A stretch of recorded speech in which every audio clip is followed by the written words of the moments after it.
Leamos a palavra do Senhor, que diz assim: se veres em alguma província a opressão de pobres e o roubo em lugar do direito e da justiça, não te maravilhes de semelhante caso, porque o que está alto tem acima de si outro mais alto que o explora, e sobre estes ainda outros mais elevados que também exploram. O proveito da terra é para todos, até o rei se serve do campo.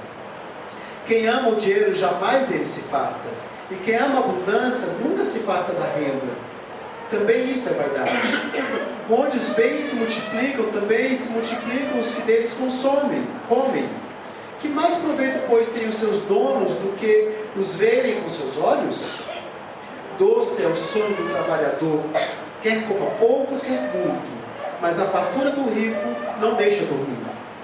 Grave o mal vi debaixo do sol, as riquezas dos seus donos guardam para o próprio dano. E se tais riquezas se perdem por qualquer má aventura, ao filho que gerou nada lhe fica na mão. Como sai do ventre de sua mão, assim não voltará. Indo-se como veio, do seu trabalho nada poderá levar consigo. Também isto é grave e mal. Precisamente como veio, assim ele vai. E que proveito lhe veio de haver trabalhado para o vento?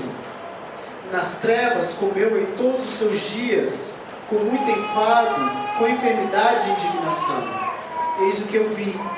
Boa e bela coisa é comer e beber, e gozar cada um do bem de todo o seu trabalho, com que se afadigou debaixo do sol, durante os poucos dias da vida que Deus lhe deu, porque esta é a sua porção. Quanto ao homem, a quem Deus conferiu riquezas e bens, Ele deu poder para deles comer e receber a sua porção e gozar do seu trabalho. Isso é dom de Deus, porque não se lembrará muito dos dias da sua vida, porquanto Deus lhe enche o coração de alegria. Oremos. Pai querido, nós queremos te agradecer pela santa palavra que está agora diante de nós, e pela verdade, Senhor Deus, que vem dela. Ajuda-nos, Pai querido, refletindo nesta palavra, a viver conforme a sua santa vontade e vocação das nossas vidas. Que o Senhor agora, Pai querido, ilumine os olhos dos nossos corações, abra o nosso entendimento e ajuda-nos a compreender a tua bela, doce e absoluta vontade para as nossas vidas. Em nome de Jesus que pedimos. Amém. Salomão aqui continua nos mostrando todas as coisas que debaixo do céu, do sol, não tem sentido. Tudo aquilo que, em sendo uma pista para Deus, o nosso coração mau e pecaminoso acaba transformando num verdadeiro Deus para as nossas vidas. Salomão continua então nessa descoberta, nesse experimento da realidade, para ver se alguma coisa que a vida nos apresenta, de fato nos dá sentido. E ele nos apresenta várias dessas coisas a partir da sua beleza. Mas uma beleza muitas vezes vazia, uma beleza muitas vezes sem sentido, uma beleza muitas vezes que não se propõe a fazer o que ela diz que vai fazer. Salomão agora nos apresenta a beleza da riqueza.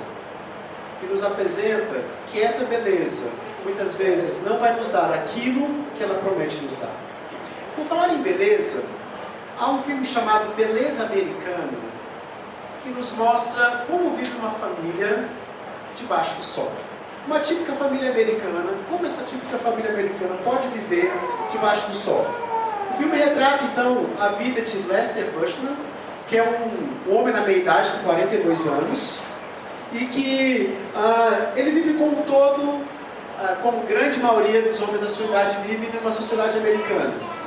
Esse personagem é brilhantemente interpretado por Kevin Spacey.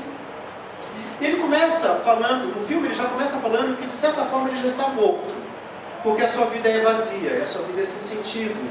Então, pelo fato de sua vida não ter grande sentido, ele já se considera morto, anestesiado.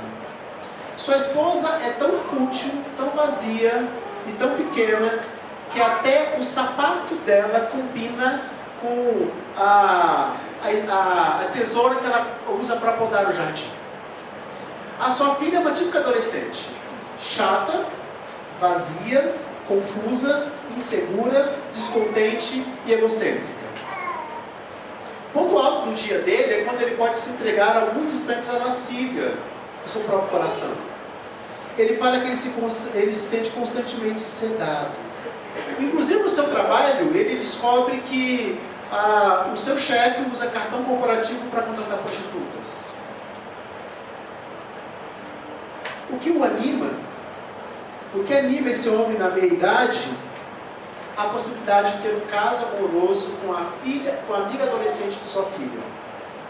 Essa é a única coisa que começa a dar para ele algum sentido debaixo do sol. Então ele começa a malhar, ele começa a correr, ele começa a se vestir bem, ele começa a ficar mais vaidoso, porque ele quer conquistar aquela adolescente. Em determinado momento do filme, ele vira para uma outra pessoa e fala que o seu casamento é como um comercial, que visa apenas transmitir a mensagem de que eles são uma família normal. Sabe o que é curioso nesse filme? É que ele se reporta a uma rosa chamada beleza americana que há nos Estados Unidos. Essa rosa ela é bela, ela é linda, ela é fácil de ser cultivada e ela não tem espinhos. Só que tem um detalhe, ela também não tem perfume. Ela é muito utilizada para decorar casas de famílias americanas, mas ela não tem perfume. Uma rosa sem perfume. Vocês conseguem imaginar uma rosa sem perfume? Porque no caso dessa rosa, o que importa é a sua aparência. É como ela pode embelezar um ambiente e não a sua vitalidade. Essa rosa não tem perfume. Ela não tem aquele perfume encantador das rosas, que traz vida ao ambiente que ela se encontra. Assim é esse filme. Uma família que aparentemente é muito bonita. Uma família que aparentemente é muito bela. Que quem olha de fora acha que é uma família até perfeita na sociedade americana. Mas não tem perfume. Não tem cheiro. Não tem aquilo que dá vitalidade. A aparência é mais importante do que a vitalidade. Será que não é isso que muitas vezes nós estamos vivendo? Nós tivemos uma época da sociedade em que as pessoas queriam ser. Aliás, queriam ter. Depois, passamos por uma época que as pessoas queriam ser. E agora estamos numa época que as pessoas aparecem ser. Elas querem ter a aparência de que são. Vivemos uma cultura da aparência. E uma das questões, um dos pilares dessa cultura da aparência é o apego às riquezas e ao dinheiro. Afinal de contas, o dinheiro pode dar tanta coisa para as pessoas hoje em dia, não é? O dinheiro pode dar beleza, o dinheiro pode dar saúde, o dinheiro pode dar posição social, o dinheiro pode dar status, o dinheiro pode dar amizades, o dinheiro pode dar pessoas ao seu redor que te admiram. O dinheiro pode dar tantas coisas, mas sabe de uma coisa? Todas essas coisas são como a beleza americana, sem perfume. Quando elas não têm Cristo, quando Cristo não é o centro e a base de todas elas são como a beleza americana, vazias, sem perfume, não tem vitalidade, não encanta. É exatamente sobre isso que Salomão vai nos falar hoje. Ele vai nos falar sobre mais um tópico que debaixo do sol, sem Cristo e sem Deus, perde totalmente o seu valor e perde totalmente o seu encanto, que é a própria riqueza, que é o próprio dinheiro. Muitos acham, infelizmente, hoje em dia, que se tivermos paz mundial, se todos darem as mãos e tiverem pensamentos positivos, o mundo será melhor. Mas basta olhar os jornais de amanhã, de hoje mesmo. Basta olhar as notícias do dia, que nós vamos ver que os homens estão cada vez mais oprimidos o tempo todo. E Salomão fala aqui no versículo 8 o seguinte, ele fala, não te maravilhes quando você vê que os pobres são oprimidos e o roubo no lugar do dinheiro, do direito e da justiça. O que Salomão está querendo dizer é, o justo não vai se espantar quando vê isso, porque ele vai entender que isso vai acontecer. O justo não vai ficar surpreso diante disso. O termo maravilhar aqui ele pode significar também ficar perplexo, atônito, pasmo, estupefato. O que ele está querendo dizer? O justo não vai ficar estupefato, pasmo, quando olhar para a opressão deste mundo, quando olhar para o fato de algumas pessoas para enricar isso, subirem em cima de outras, pisarem sobre outras e passarem por cima de outras, ele não vai ficar estupefato, porque ele entende que neste mundo caído isso vai acontecer. Esse problema de opressão não acontece só no alto, ele acontece na base também. Lembre-se que, como ele fala aqui, o rei depende da agricultura. Um está oprimindo o outro. Os muito ricos oprimem os pouco ricos. E os pouco ricos oprimem os mais ou menos ricos. E os mais ou menos ricos oprimem os pobres. E os que são um pouco melhores dentre os pobres oprimem os mais pobres ainda. Há uma cadeia de opressão na nossa sociedade. Vivemos numa cidade em que essas regras valem muito, que é Brasília. Pessoas se candidatam hoje em dia aos cargos políticos da nossa nação, não porque elas querem posições que lhes permitam abençoar a sociedade, mas elas querem posições que lhes permitam acumular dinheiro. E isso é uma peste em nossa nação. Pessoas se permitem corromper diante de um sistema alimentado pela opressão, pelo engano e pela exploração do outro.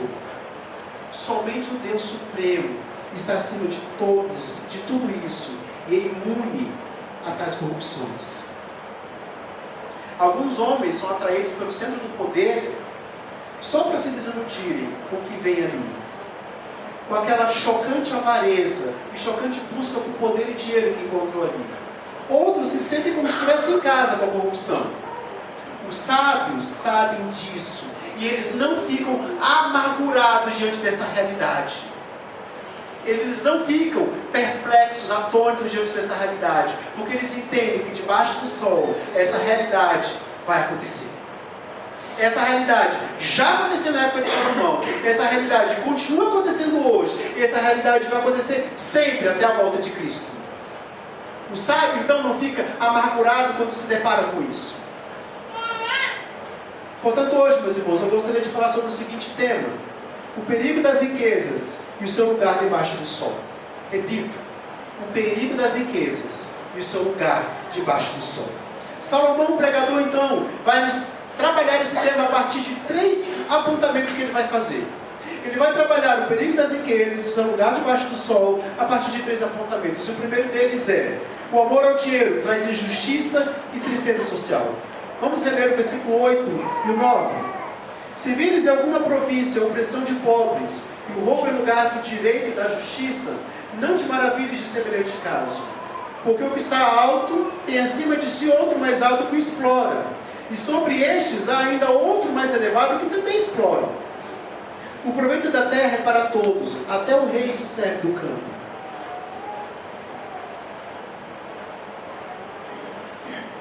Salomão começa a apresentar o seu raciocínio indo do mais geral para o mais específico. Então ele começa de um tema amplo, geral. Ele começa falando da injustiça social provocada pelo dinheiro. E isso, como isso é real para nós hoje, em nossa nação, no nosso país. Nós vivemos hoje em dia um momento em que pessoas usam o dinheiro público em benefício próprio. Dinheiro este que deveria ser usado para a saúde, para a segurança, para a educação, parando na cueca ou até mesmo na calcinha de bandidos.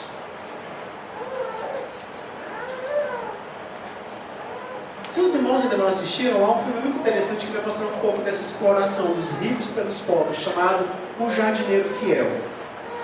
Esse filme ele vai ilustrar muito bem a ganância de pessoas e a exploração dessas pessoas para com outras pessoas consideradas mais pobres no sistema. O filme é dirigido pelo brasileiro Fernando Meirelles e conta a história de um diplomata britânico que se casa com uma ativista em prol dos direitos humanos. E esse diplomata britânico, ele é jardineiro nas horas vagas. Por isso o nome do filme é Jardineiro Fiel. Então ele se casa com essa ativista de causas humanitárias e eles recebem uma proposta e vão trabalhar na África. Ele continua seu trabalho na África como diplomata, enquanto sua esposa vai se envolvendo em algumas causas humanitárias ali na África, mais especificamente no Quênia. E algo que ela começa a descobrir é que acontece algo estranho com algumas pessoas que começam a tomar algumas medicações e elas começam a morrer. E ela começa então a investigar. E elas percebem então que essas pessoas são usadas como cobaias pela indústria farmacêutica. que ministram remédios a essas pessoas para testar e então vender nos grandes centros urbanos. O problema é que essas pessoas não sabem que são cobaias, que são usadas para tal fim. E nós vemos então nesse filme que as autoridades daquele país sabem o que as empresas farmacêuticas estão fazendo e fecham os olhos. Pessoas morrendo, pessoas sendo usadas como cobaias, e os governantes que deveriam cuidar dessas pessoas fecham os olhos. Sabe por quê? Porque todos estão enriquecendo. As grandes empresas farmacêuticas e os grandes governantes daquela nação. Em prol de um grupo enriquecer, em prol de um grupo minoritário de pessoas enriquecer, acumular bens, outras são exploradas de maneira terrível, a ponto de morrerem diante dessa exploração, sendo usadas como cobaias para medicação.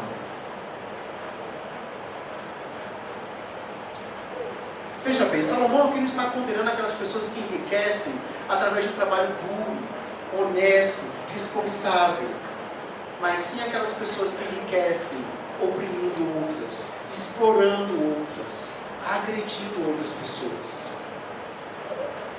O que Salomão então quer nos dizer é: você já sabe essa realidade.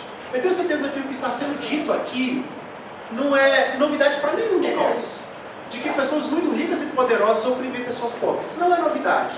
O que é novidade é o que Salomão está nos orientando. Ele está dizendo: não fique atônito quando você perceber isso ou ver isso. Não se surpreenda, não se maravilhe, não fique amargurado. Não deixe a ira com relação a essas coisas tomar conta do seu coração. E nem tome decisões baseadas nessa ira, porque isso vai acontecer. A ênfase de Salomão aqui não está nos fatos que acontecem, está na reação que temos a estes fatos. E aí muitas vezes nós começamos a fazer propostas, né? Como então acabar com essa injustiça social? Como então acabar com essa opressão? E começamos a fazer propostas que não são sempre biblicamente orientadas.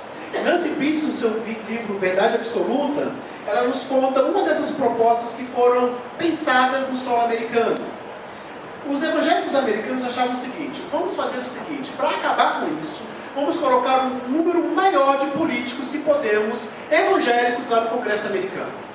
Vamos eleger muitos políticos evangélicos, porque quem sabe assim, tendo muitos evangélicos lá, nós conseguimos diminuir essa opressão dos ricos para com os pobres. Mas isso não aconteceu. Isso não tem acontecido. Sabe por quê? Há dois pontos aqui básicos que não têm permitido que isso aconteça, apesar de cada vez mais termos políticos evangélicos sendo eleitos, tanto aqui no Brasil quanto nos Estados Unidos. Primeiro, porque muitos desses políticos que foram eleitos começaram a se sentir culpados, começaram a ficar perplexos, atônitos, amargurados, quando se deparavam com a corrupção na política americana.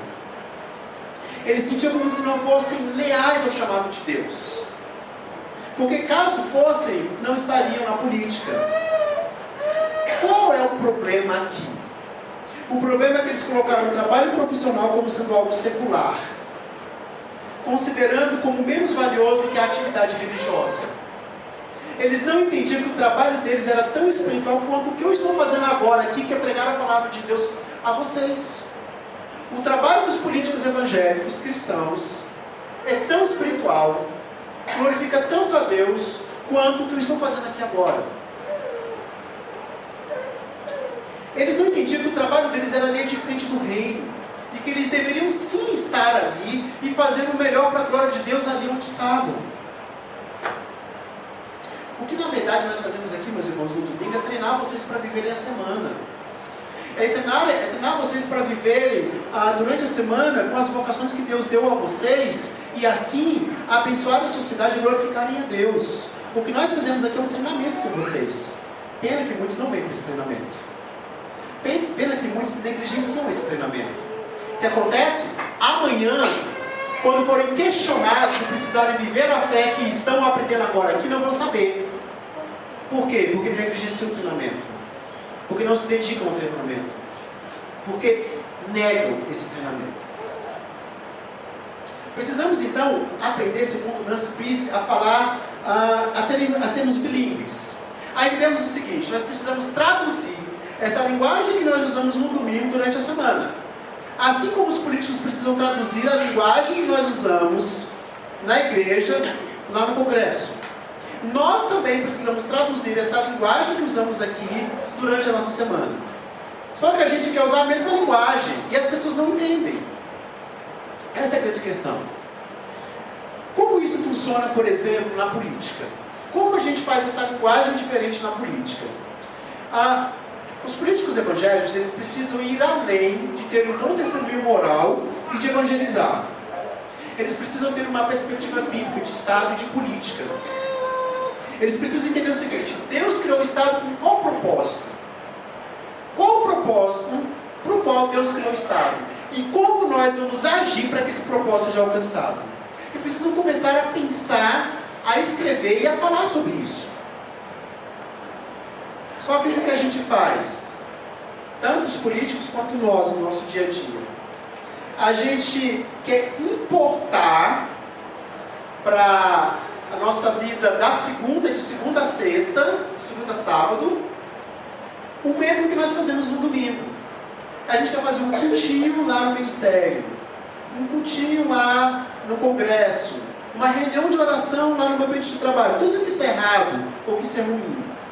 Mas isso não é isso o traduzir a linguagem, porque essa linguagem continua sendo a linguagem do domingo.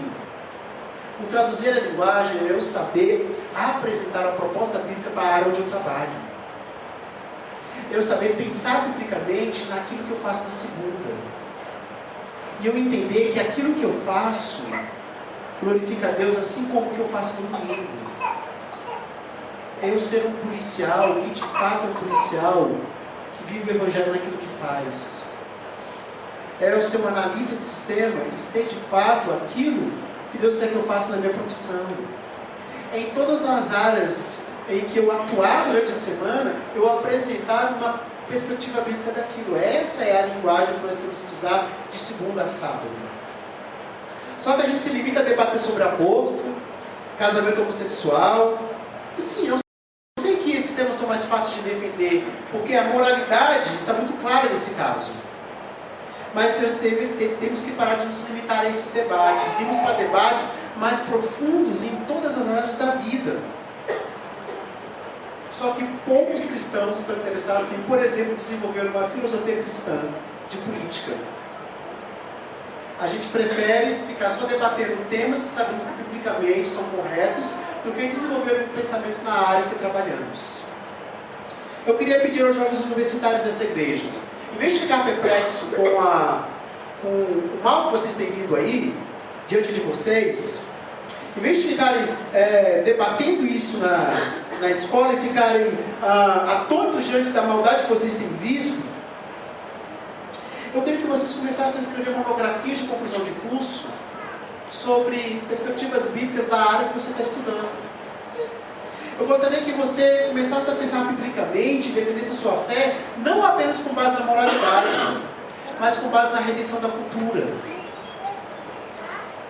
O segundo ponto que os políticos americanos tiveram dificuldade é que, apesar de terem cada vez mais crentes se candidatando, cada vez mais igrejas promovendo debates eleitorais e grande número de publicações cristãs sobre o tema, e até programa de rádio sobre o assunto, o impacto tem sido pequeno. Por quê?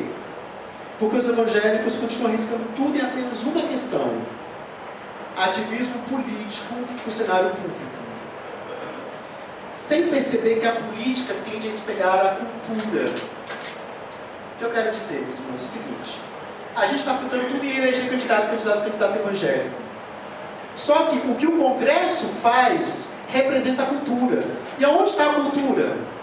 No nosso dia a dia. A gente está investindo tudo lá, esquecendo de investir na minha família, por exemplo. Nas minhas conversas que eu tenho no condomínio. Na maneira como eu me relaciono com a escola do meu filho.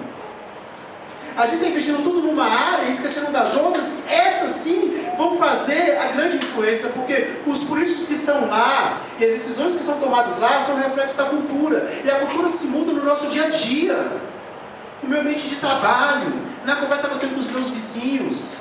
É ali que começa a mudança cultural. E a gente fica, vamos eleger candidato, vamos fazer protesto, vamos falar contra o casamento homossexual, vamos falar contra o aborto. Não estou dizendo que isso é errado, não, mas a gente tem que estar investindo tudo nessas áreas. E se esquecendo, por exemplo, de quando eu chego um livrinho lá da escola do meu filho, para eu ler com ele no final de semana, eu preciso ler aquele livro antes e entender qual a perspectiva que esse livro apresenta para o meu filho. O que ele está querendo dizer sobre a vida e sobre Deus? E quando eu voltar na segunda-feira para conversar com a professora dele, eu apresentar as minhas ideias sobre aquilo que eu li do livro. Aí começa a mudança cultural. Só que a gente quer mudar lá em cima. Não quer mudar aqui no nosso dia a dia. Pais, mães, a mudança cultural tem que começar na sua casa. Na maneira como você cria os seus filhos. Hoje de manhã foi falado algo extremamente importante para a nossa vida. Salomão vai falando das vaidades deste mundo. Mas hoje de manhã foi falado de uma coisa que neste mundo não é vaidade. De uma coisa que neste mundo é concreto, é firme como uma rocha. Ao contrário das várias coisas que tem à nossa volta que se evaporam. O culto público, o verdadeiro culto ao verdadeiro Deus em um coração verdadeiro. Isso é concreto. Isso é como uma âncora que desce do céu, na qual nos prendemos e firmamos a nossa vida. E quão facilmente os pais dessa igreja trocam o culto público por uma atividade que é fútil, que é vazia, que é sem sentido, que é sem significado. Trocam o concreto pelo que é passageiro. Nós vamos fazer o que estamos fazendo aqui por toda a eternidade. Isso não acaba. As demais coisas vão acabar. Se tem algo nessa vida que é concreto, é o que nós estamos fazendo aqui agora. Quão facilmente as pessoas fazem votos, como foi dito hoje pela manhã, e renegam seus votos. Votos de que serão fiéis à igreja onde frequentam. Votos que irão ajudar a sustentar essa igreja. Votos de que irão apoiar com seus dons essa igreja. Votos de que trarão seus filhos à igreja. Votos de que irão educar os seus filhos na disciplina de demonstração do Senhor. Votos de que irão respeitar, honrar e orar pelas autoridades da igreja. E não cumprem esses votos. Vocês estão achando que isso aqui é brincadeira? Não é, gente. Isso é sério. Isso é concreto. Isso é real. E um dia, cada palavra que sair dos nossos lábios será cobrada pelo justo juiz. Cada palavra será cobrada pelo Rei dos Reis. Eu posso me esquecer das suas palavras e dos seus votos. Você pode se esquecer das suas próprias palavras e votos. A igreja pode se esquecer, mas Deus não vai se esquecer. É aí que começa a mudança do nosso país. É aqui que começa essa mudança cultural. Na minha relação com a minha igreja, na minha relação com a minha família, na minha relação com meus colegas de trabalho, na minha relação com os meus vizinhos, com os meus familiares fora da minha família nuclear. É aí que começa a mudança cultural. Deus, para reformar a cultura em todas as áreas, a reforma precisa começar na família, na igreja, na escola, no bairro, no trabalho, nas organizações profissionais, e assim vai.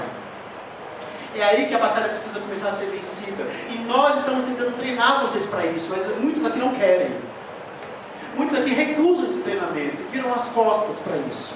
E depois se perguntam, eu não consigo evangelizar meu colega de trabalho, porque ele tem pensamentos tão elaborados. Mas claro, você renega o treinamento. Não é isso aqui mesmo. Eu não consigo ter essa linguagem que a pessoa está pedindo. Se renegar o treinamento, não vai ter mesmo. Aí começa a vitória. Ou daqueles que estão estudando, fazendo suas faculdades, pós-graduação, mestrado, doutorado. A mudança começa quando vocês elaboram projetos científicos, dissertações de mestrado, monografia de conclusão de curso, debate acadêmico, projeto de trabalho, biblicamente orientados. Comecem a pensar assim. Salomão então nos alerta, não fiquem espantados. Esse é o mundo caído em que nós estamos. Isso sempre aconteceu, está acontecendo e vai continuar acontecendo. E a ideia de Salomão é nos passar que essa corrupção está em todo o sistema, do mais alto ao menor.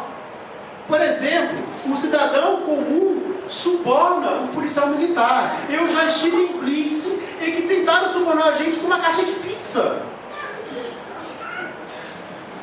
O instalador, o cidadão comum suborna o instalador de TV a cabo, pedindo para ele instalar mais um ponto e ganhar uma graninha extra, ou aumentar a velocidade da internet. A pessoa mente na declaração de imposto de renda para poder restituir um valor a mais. E o grande empresário suborna políticos. Tudo corrompido. Das esferas mais altas para as menores. Está tudo corrompido. Como é que você vai reagir diante dessa percepção? Vai ficar assustadinho? Vai ficar chateadinho? De bico, de braço cruzado? Não. A proposta bíblica é: seja um instrumento nas mãos de Deus para redimir a cultura. Não fuja dela. Busque redimir a cultura à sua volta.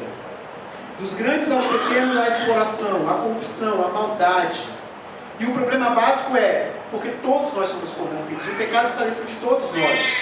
Temos desejos maus no coração, queremos ganhar muito com pouco esforço, e em toda a história do mundo, pessoas usam a estrutura governamental em benefício próprio.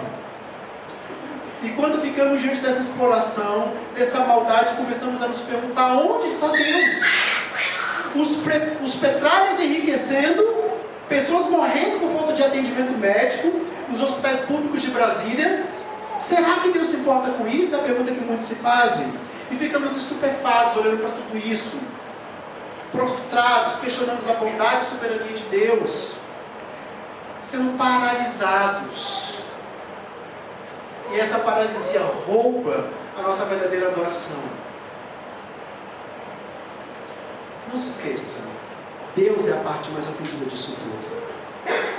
Ele colocou essas pessoas poderosas lá. Ele deu poder a elas, e elas estão se enchendo de vanglória. Se ficarmos estupefatos olhando para a maldade deste mundo, nos esquecemos da vontade de Deus. O julgamento virá.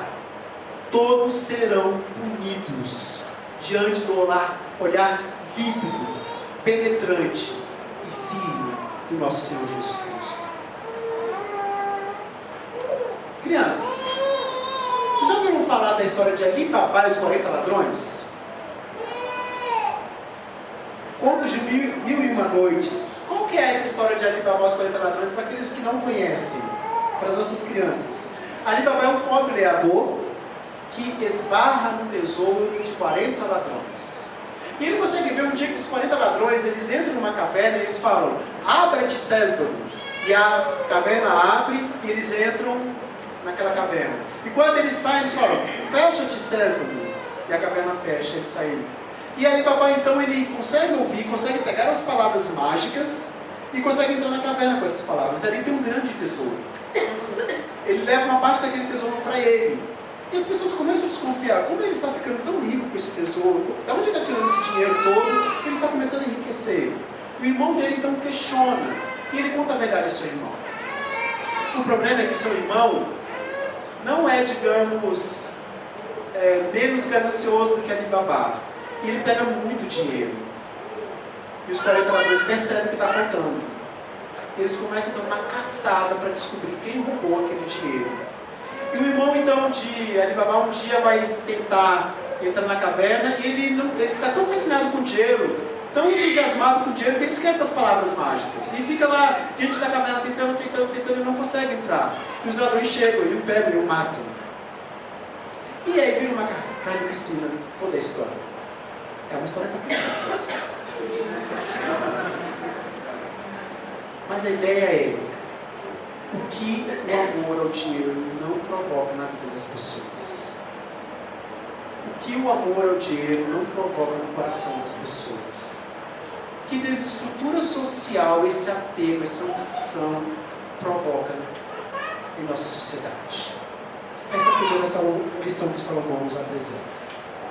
A segunda lição que ele nos apresenta é: o amor ao dinheiro traz tristeza a você e a sua família. Repito, o amor ao dinheiro traz tristeza a você e a sua família. Versículos 10 a 17, vamos ler? Quem ama o dinheiro jamais dele se farta, e quem ama a abundância nunca se farta da renda. Também isto é vaidade. Onde os bens se multiplicam, também se multiplicam os que deles comem. Que mais proveito, pois, tem os seus donos do que os verem com seus olhos? Doce como um trabalhador, quer como pouco, quer muito, mas a fartura do rico não deixa dormir. Grave e mal debaixo do sol. As riquezas que os seus donos guardam para o próprio dano. E se tais riquezas se perdem por qualquer má aventura, ao filho que gerou nada lhe fica na mão. Como saiu do ventre da sua mãe, assim não voltará, indo-se como veio, e do seu trabalho nada poderá levar consigo. Também isto é grave e mal, precisamente como vejo, assim ele vai. E que proveito lhe vem de haver trabalhado para o vento? Nas trevas comeu em todos os seus dias, com muito enfado, com enfermidade e indignação.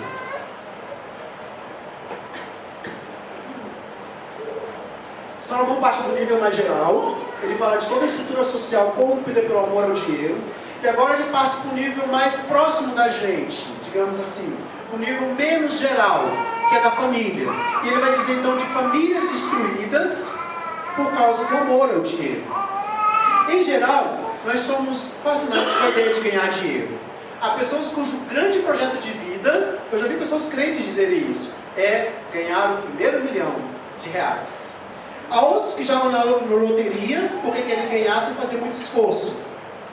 E há aqueles que querem participar de projetos porque querem ficar muito ricos. Fazer investimentos, aplicar aqui, aplicar ali. O grande alvo é ficar rico, é ter muito dinheiro. Diga a verdade. Você já pensou nisso e já teve essa vontade também? Eu já tive, eu vou contar aqui a minha experiência. Não tão grande, talvez, mas que mostra um pouco disso pra gente. Quando eu era adolescente, eu tinha um grande sonho. Que hoje não é tão grande, mas para mim era grande. O meu grande sonho era ter uma mochila da Company. Aqueles que são da minha geração sabem o que era na minha geração ter uma mochila da Company. Era uma marca de sucesso entre os adolescentes. Você ter uma mochila da Company significava ser aceito socialmente, ser bem visto, ser bem admirado. Então eu consegui o meu primeiro emprego, estagiário na Telebrasília, hoje é Oi, né? Virou Oi com o tempo. Apesar da minha mãe ser uma cozinheira, trabalhava com muito esforço para sustentar a nossa casa, que no caso era composta por ela, eu e minha irmã. Adivinha o que eu fiz com o meu primeiro salário? Eu vou dar algumas alternativas para vocês. Bom, letra A, vocês acham que eu fiz compras para casa? Letra B, entreguei todo o dinheiro para que minha mãe o administrasse? Letra C, paguei o aluguel, a água, a luz de casa? Eu comprei a mochila da Company. Com todo o meu salário. Eu ignorei toda a realidade à minha volta, toda a situação na qual nos encontrávamos e satisfiz o desejo do meu coração. Qual foi o resultado disso?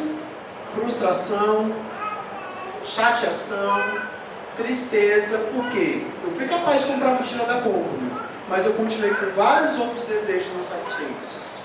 Continuei desejando atenção, continuei desejando status, reconhecimento. Então eu comecei a pensar com outras coisas. Comecei a pensar com o emprego dos sonhos. Um emprego que me desse muito dinheiro, que me desse uma boa condição financeira, uma ascensão social. E se Deus não tivesse dito, basta, eu não sei onde eu teria parado.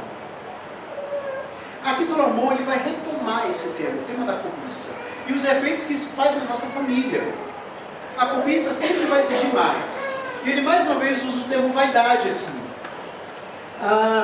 Ele vai dizer no versículo 10, quem ama o dinheiro jamais dele se farta.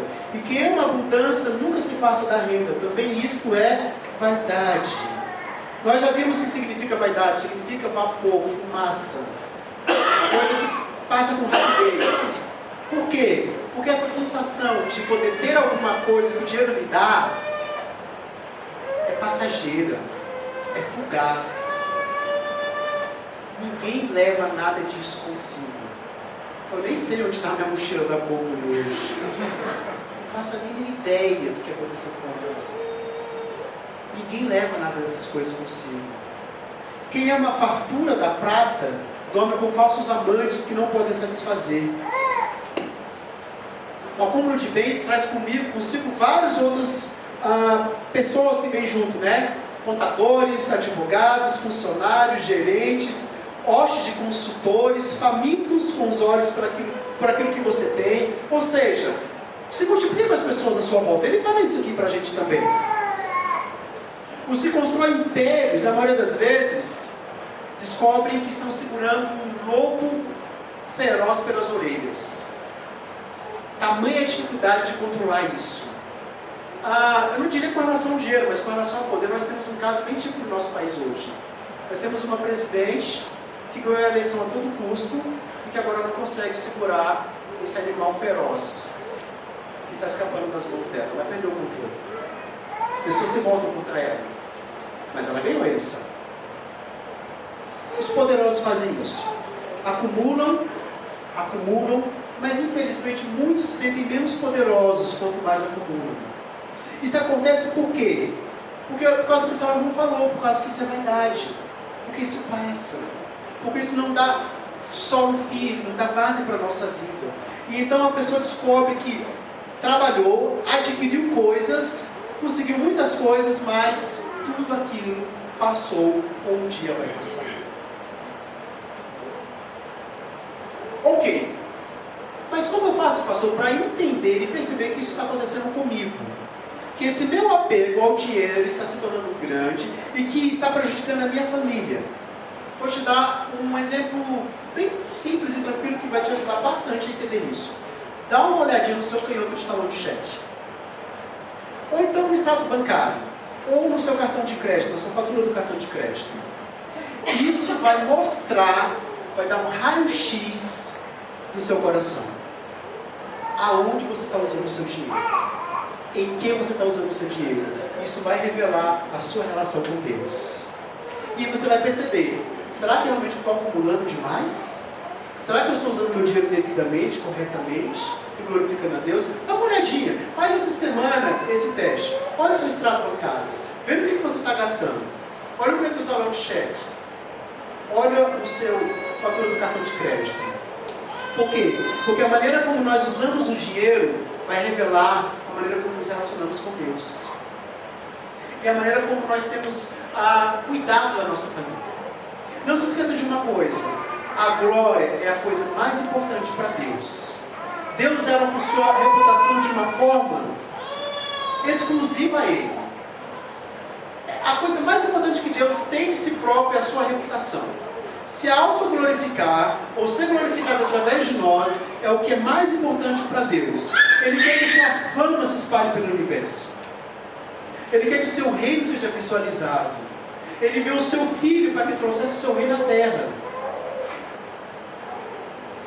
Portanto, a pergunta que você tem que fazer é: o meu dinheiro e a maneira como eu tenho utilizado tem glorificado a Deus? Tem mostrado Deus como valioso que realmente Ele é?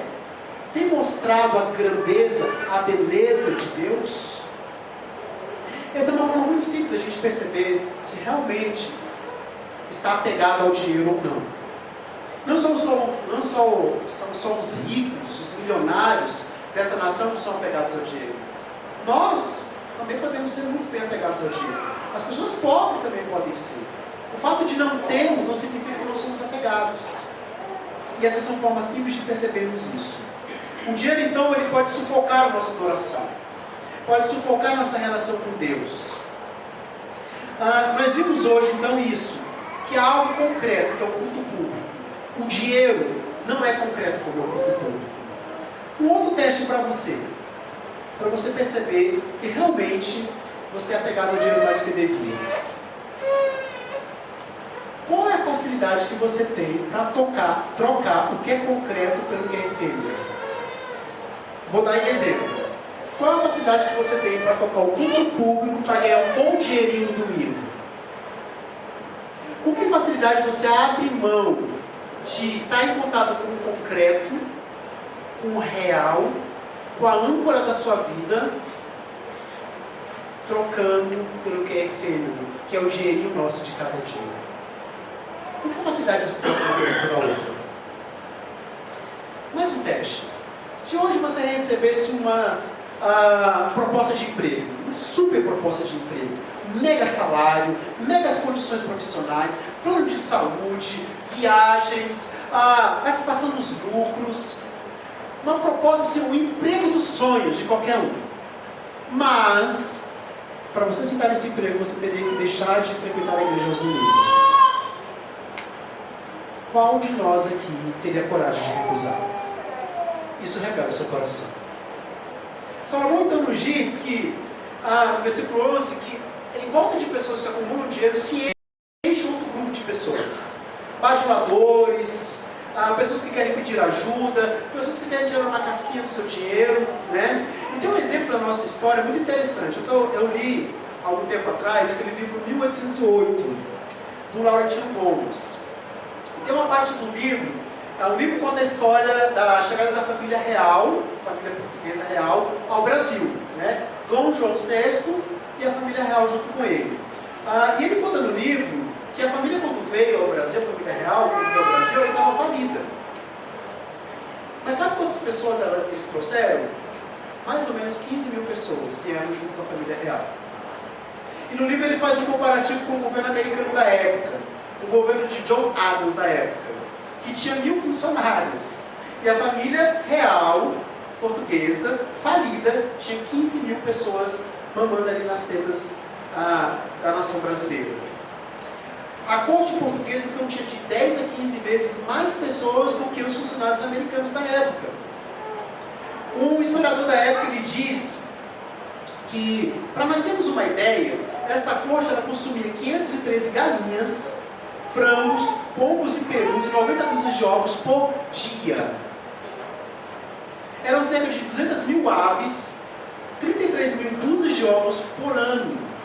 E isso custava ao governo brasileiro, à nação brasileira, em torno de 9 mil contos de réis, que é equivalente aos dias de hoje a 50 milhões de reais por ano. Todo mundo em volta da família portuguesa. Quando você tem muito dinheiro, gente, chove de gente em volta de você.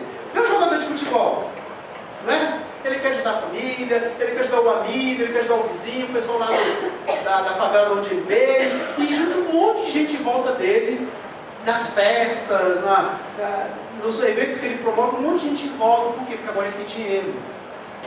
Salomão nos alerta sobre isso. Quanto mais dinheiro você tiver, mais gente vai querer ficar perto de você para ganhar alguma coisa com você. Você vai ter ladrões perto de você, você vai ter candidatos a sócio, você vai ter bajuladores, e até mesmo o governo vai querer ganhar um pouco do que você já está ganhando. No versículo 12, ele diz o seguinte: doce é o sono do trabalhador, quer coma muito, quer coma pouco, quer muito, mas a fartura do rico não deixa dormir. O outro problema do excesso de dinheiro é que pessoas muito ricas às vezes não conseguem dormir bem. E a gente pensa exatamente o contrário, né? Quando eu tiver muito dinheiro, eu vou conseguir dormir como príncipe, como rei.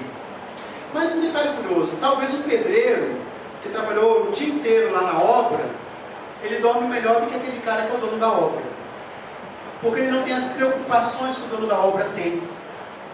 Ele tem pessoas ao redor dele que são bajuladoras, credores, pessoas que estão querendo o seu dinheiro. Ele fica na dúvida, será que se aproximam de mim pelo que eu sou ou pelo que eu tenho?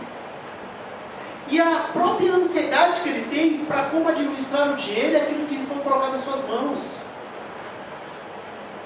Portanto, algumas pessoas que trabalham com simplicidade, que vivem com simplicidade, vivem uma vida muito mais proveitosa debaixo do sol do que aqueles que têm muito dinheiro. O rico é tolo e por isso ele é destruído pelas próprias bênçãos. E ele fala ainda, se esse rico tem um filho, ele vai nascer nu, ele vai voltar nu. Se o próprio rico nasce nu e volta nu, porque fica tudo, gente. levamos nada.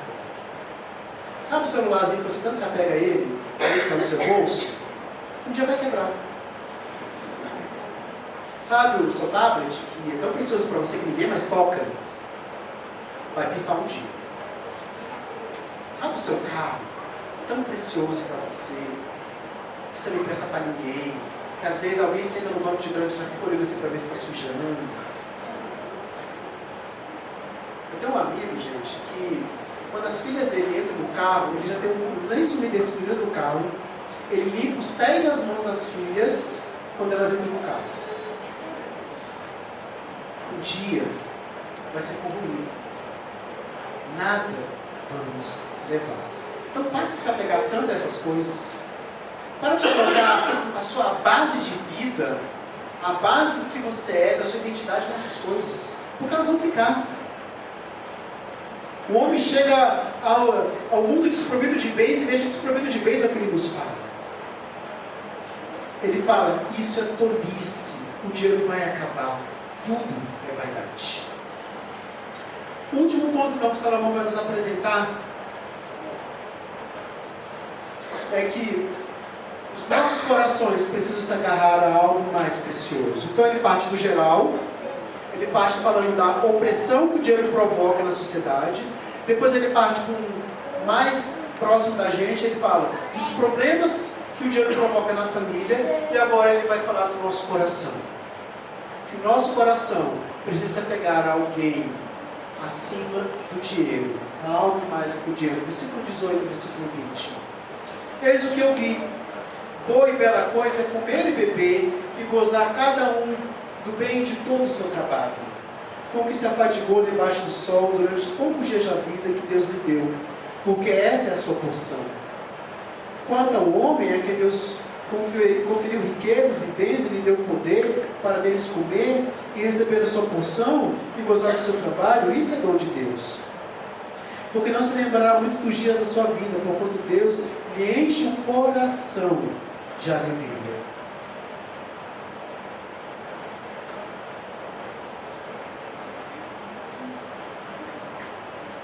Deus, como parte da sua bondade para as nossas vidas, nos mantém ocupados nos nossos afazeres.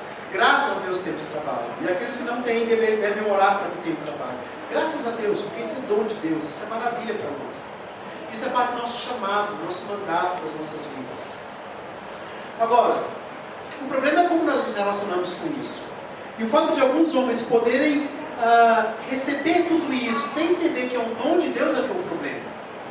O fato de eu trabalhar, receber o salário no final do mês e esquecer que isso é o dom de Deus é um grande problema. O problema não é trabalhar. O problema não é ter dinheiro e o problema nem é enriquecer.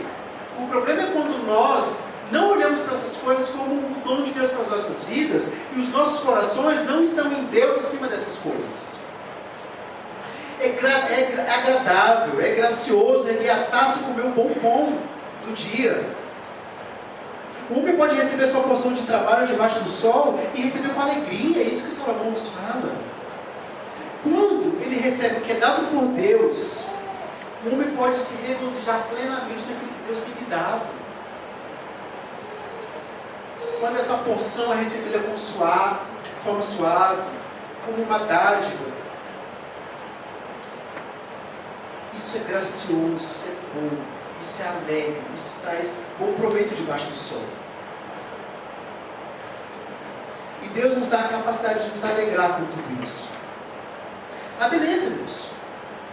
A beleza em acordar cedo, e trabalhar com afinco, durante o mês inteiro, e no final do mês receber o salário por conta disso.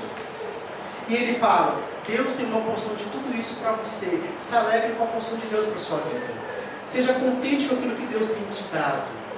E aqui está o antídoto para o amor ao dinheiro. Contentamento. O contentamento é o remédio para vencermos o amor ao dinheiro. Alegrar-se no que Deus tem te dado. Seja muito ou seja pouco, mas alegrar-se no que Deus tem te dado. O problema é que nós começamos a pensar que a coisa mais importante dessa vida é dinheiro. E o que Deus nos chama aqui, através de Eclesiastes, é tenha uma perspectiva e uma expectativa correta do dinheiro. Entenda que ele veio das mãos de Deus e gozo dessa maneira. A Bíblia fala que é coisa mais valiosa do que o dinheiro. Por exemplo, Salmo 19, versículo 10 diz: a palavra de Deus é mais desejável do que o ouro, mais do que muito ouro depurado. Deixa eu te fazer uma pergunta. Você acredita nisso? Você acredita que a palavra de Deus é mais desejável do que o ouro? Você acredita de fato nisso? Se você acredita nisso, por que com tanta facilidade você troca a pregação da palavra de Deus por ganhar um bocado de dinheiro? Se você realmente acredita nisso, por que com tanta facilidade você se apega ao bocado de dinheiro que você pode ganhar trabalhando no dia que você tem a oportunidade, a alegria, a graça de sentar e de ouvir Deus falando através da sua palavra? De ficar em pé ou ficar sentado e cantar louvores ao Deus vivo, real e concreto, e muito mais concreto do que o dinheiro que você ganha trabalhando no domingo. Porque com tanta facilidade nós trocamos isso aqui, que estamos vivendo agora, que é precioso, que é maravilhoso, que é gracioso, por um bocado de pão à mesa. Será que você realmente acredita no que Salmo 19:10 diz? Que a palavra é mais desejável do que o ouro depurado? Talvez você esteja pensando, mas isso é um absurdo que você está falando, né? Todo mundo prefere a palavra de Deus ao dinheiro. Todo crente verdadeiro prefere a palavra de Deus ao dinheiro. Infelizmente não é isso que muitas vezes nós temos visto. As pessoas trocam com muita facilidade que vivem aqui por aquilo que o mundo oferece. Então, é assim que nós aproveitamos o dinheiro como dom de Deus. Será por que é um pré-requisito para ser liderança na igreja não ser apegado ao dinheiro? Não é isso que Paulo fala em Timóteo? Porque o grande número que nós temos não é o dinheiro que ganhamos, mas é sermos parecidos com Cristo. Portanto, o grande número que nós, pastores, presbíteros e diáconos da igreja temos a mostrar a vocês não é o que ganhamos, não é o dinheiro que temos, não é a roupa que temos, não é a casa que moramos, não é o carro que temos, mas é o caráter que apresentamos a vocês. Isso é o que é valioso, que é precioso, que nós tentamos nos esmerar para apresentar a vocês. Mas me desculpem, mais uma vez eu tenho que falar. Como vocês trocam isso por outras coisas? Como vocês preferem alguém que entenda o que é alguém que é? É incrível como isso acontece com facilidade. Ainda não tivemos a oportunidade de eleger presbíteros e diáconos aqui. E quando elegemos, vamos observar isso. Mas qual é a facilidade que as igrejas têm de eleger aqueles que têm mais nas igrejas do que aqueles que são mais? Vou te dar mais uma tarefa prática para você tratar com a idolatria do seu coração. Sabe como é que você consegue entender se você é descontente? Sabe como é que você consegue perceber se você realmente é grato a Deus pelo que Ele tem te dado? E se você realmente não é apegado ao dinheiro que você ganhou no final do mês? Dízimos e ofertas. Eles não são uma simples obrigação, mas um dom de Deus. Ele te deu essa ordem para você quebrar o pescoço do apego ao dinheiro. Ele nos lembra a quem pertencemos. Quando a gente traz o dízimo aqui na frente, a oferta aqui na frente, esse momento lembra para mim mesmo a quem eu pertenço e quem manda na minha vida. Agora, se eu retenho isso, eu estou dizendo, eu pertenço a quem eu quero pertencer e eu mando na minha própria vida. Ninguém tem nada a ver com isso. Já perceberam? A gente tem um constrangimento terrível, quando a gente está em reunião de conselho, e a gente, às vezes, tem que tocar em alguns temas, e um deles é quais os irmãos que dizimam, quais os irmãos que não dizimam. O constrangimento é terrível. E ninguém quer ter a tarefa de admoestar o irmão que não está dizimando. Por quê? Porque todos falam assim, pastor, isso é da minha área privada, isso é da minha vida privada. Isso não tem nada a ver com isso, meu dinheiro é meu. Eu faço com ele o que eu quiser.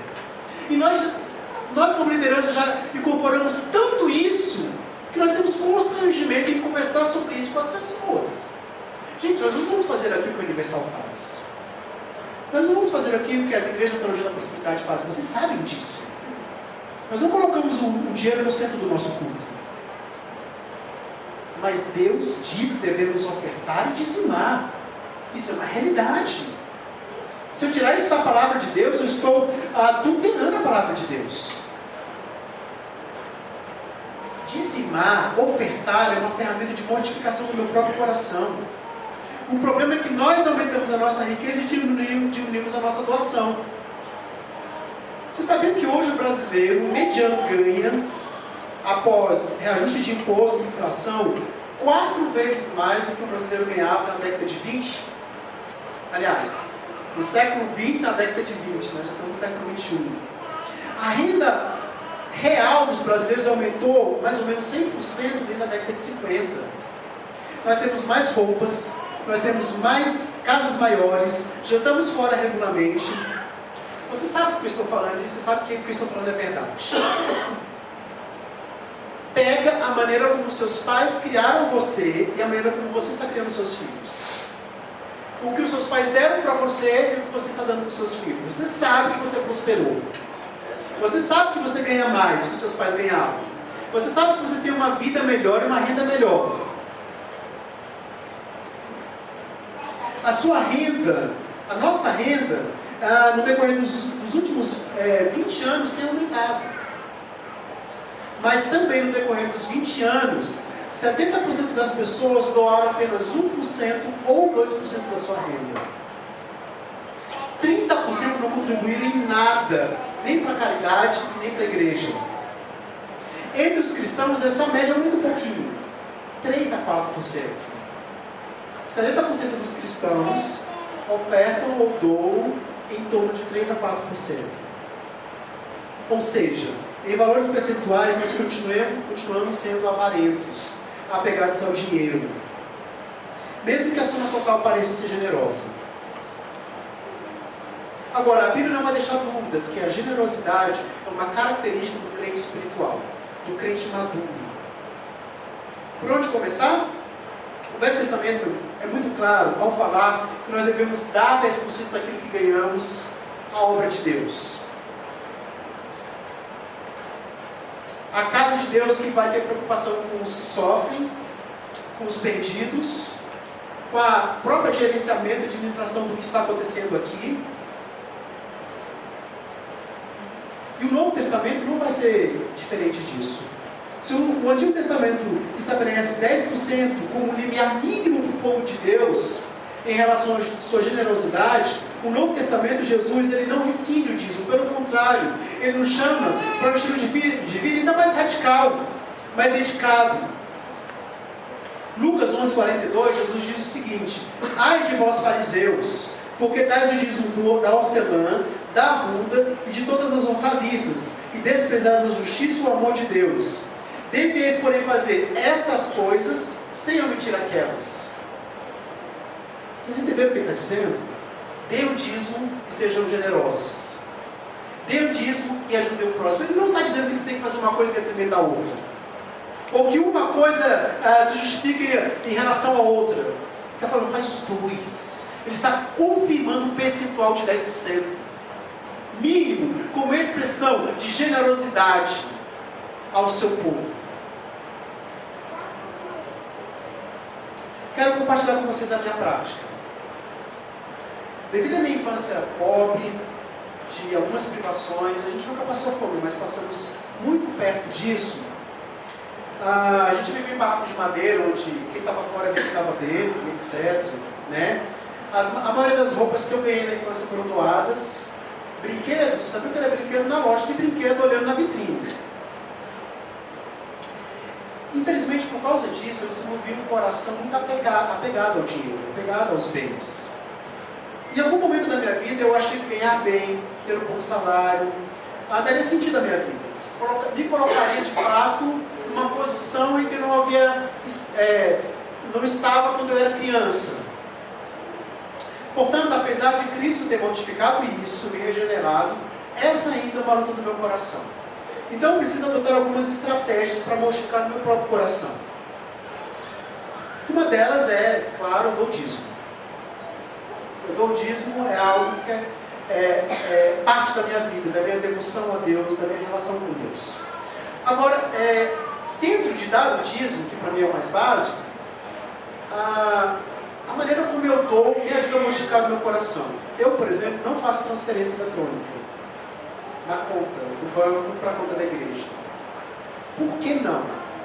Porque tirar o dinheiro do caixa eletrônico, fazer um cheque, tirar o dinheiro mais ainda, né? Tirar o dinheiro do caixa eletrônico, colocar dentro do envelope do dízimo, colocar no gasofilácio, ter essa coisa concreta na minha mão, entrando e saindo da minha mão, ajuda a cortar na minha carne o meu amor ao dinheiro.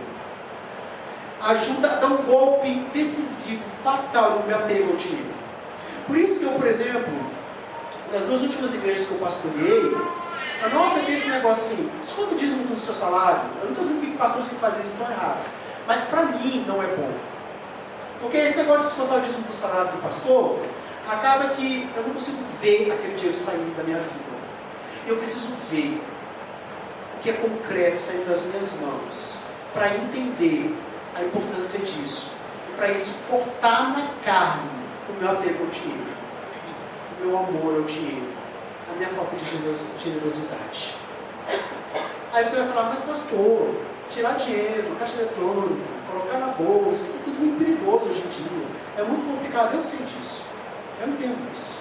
Não estou dizendo que você tem que fazer o mesmo. Eu estou dando o meu exemplo. Eu acho que você tem que pensar em estratégias. Como eu posso mortificar o meu coração com relação ao dízimo? Com relação a dar o dízimo, com relação à falta de generosidade, ao apego ao dinheiro que eu tenho. O dízimo me mostra quem é o rei deste mundo, quem gerencia esse mundo e quem é o dono de tudo que eu tenho. Jesus Cristo. Ele é o dono de tudo que eu tenho. O que deve me motivar, ou nos motivar, não é apenas um código moral de entrega ao dízimo, mas sim o desejo de demonstrar gratidão pelo imenso tesouro que nós recebemos da cruz do Calvário. Pense, quem você era antes de ser cristão? Você era pobre, separado de Deus, objeto da sua ira, escravo do pecado, condenado à morte eterna. Mas em Cristo foi reconciliado com Deus, tornou-se alvo do afeto de Deus, recebedor da sua obra purificadora na cruz, templo do Espírito Santo, incrivelmente rico. E é depositando a sua confiança nessa realidade que você se torna alguém generoso. É perceber que as riquezas de Deus em Cristo Jesus são muito maiores, abundantes e profundas do que a riqueza deste mundo. É que você consegue entender quem você de fato é. Eu quero encerrar essa mensagem de hoje com uma última ilustração, para nos mostrar que é possível uma pessoa comum e simples não ter apego ao dinheiro como nós temos hoje em dia. Eu quero falar da vida do gigante da fé George Miller, que viveu entre 1805 e 1891. Ele nasceu na Alemanha, converteu-se com 20 anos numa missão morável. Foi para a Inglaterra em 1829 e trabalhou ali até o final da sua vida. Em 1830, 3 semanas depois do seu casamento, Miller e sua esposa decidiram abrir mão do seu salário na igreja. Uma pequena congregação, e depender exclusivamente de Deus. Como é que eles faziam? Eles colocavam uma caixinha e os irmãos depositavam as ofertas específicas para eles, não era tirado do dízimo, específica para eles naquela caixinha. Ao final do mês eles recolhiam os valores naquela caixinha. E o que estivesse ali era o sustento deles. E desde o início do seu ministério ele tomou essa posição, que ele nunca iria revelar as suas necessidades pessoais às pessoas. Ele nunca ia falar do que ele estava precisando, do que ele desejava. E que ele nunca ia pedir dinheiro a ninguém, somente a Deus. Ao mesmo tempo, ele decidiu que nunca entraria em uma dívida, por motivo algum. E não teria reservas, não teria poupanças. Durante mais de 60 anos de ministério, Miller iniciou 117 escolas, que educaram 120 mil crianças e jovens, distribuiu 275 mil Bíblias completas em diferentes idiomas, sustentou 189 missionários e sua equipe de assistentes chegou ao número de 112 pessoas. Seu maior trabalho, mais conhecido de todos, são os orfanatos de Bristol, na Inglaterra. Ele começou com 2 crianças, o trabalho foi crescendo e chegou a 2.000 órfãos, alimentados, vestidos, educados e treinados para o trabalho. Ao todo, segundo estimativas, 10.000 órfãos passaram pelos orfanatos de George Miller. Só a manutenção destes órfãos custava 26 mil libras por ano. Nunca eles ficaram sem uma refeição. Muitas vezes chegavam, no momento da refeição, eles não tinham o que comer, acontecia alguma coisa e aparecia a comida. Quem lê a biografia dele fica assustado com o que acontecia. No decorrer da sua vida, George Miller recebeu o equivalente a 7,5 milhões de dólares como resposta de Deus. Ele nunca divulgou suas necessidades, nunca autorizou que as pessoas que trabalhavam para ele divulgassem as necessidades dos orfanatos. Eles oravam, eles ajoelhavam, clamavam a Deus, colocavam as demandas que necessitavam e oravam pedindo a Deus o que necessitavam. Ele morreu pobre, sem nada, mas deixou um grande legado. Em uma das suas cartas, no trecho do seu diário, ele escreve o seguinte: consideramos um precioso privilégio continuar a esperar no Senhor somente, ao invés de comprar mantimentos no crediário, ou de emprestar de bondosos amigos. Enquanto Deus nos der força, olharemos somente para Ele, mesmo que de uma refeição para a próxima tivermos que depender do seu suprimento. Já faz 10 anos que trabalhamos com estes órfãos, e Ele nunca permitiu que passassem fome. Ele continuará a cuidar deles no futuro também. Estou profundamente consciente da minha própria capacidade e dependência do Senhor. Pela graça de Deus, minha alma está em paz. Embora dia após dia tenhamos que esperar a provisão milagrosa do Senhor para o nosso pão diário.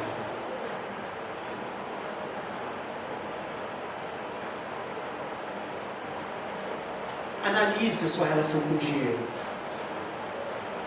Ele vai falar muito sobre a sua relação com Deus. Ele vai falar muito se você realmente confia no reino de Deus ou no seu próprio reino. Se você realmente ama profundamente a Deus ou você ama mais o dinheiro. Jesus abriu a mão de todo o tesouro do céu para nos dar um grande tesouro. Quando você entender essa realidade profundamente, você vai se desapegar do seu dinheiro. Na medida que você absorver o Evangelho, o dinheiro vai deixar de ter um domínio sobre a sua vida. E você vai virar uma pessoa generosa. Tudo depende da sua relação com o próprio Cristo. O que é mais valioso para você? O que realmente é importante para você nessa vida? Qual é a base da sua vida? Do que você depende? Do seu dinheiro? Do que você ganha? Do que você tem na poupança? Do que você tem acumulado? Ou do Senhor Jesus Cristo? O Salomão hoje nos apresentou 3 perspectivas que nós temos com relação ao dinheiro. Primeiro, no sentido mais geral, o amor ao dinheiro provoca grandes males sociais. Segundo, o amor ao dinheiro provoca grandes males da família. Terceiro, o amor ao dinheiro provoca grandes males no seu próprio coração. E para vencer isso, só a generosidade, o apego a Cristo, pode te salvar e te libertar disso. Que Deus nos abençoe e nos ilumine. Vamos orar?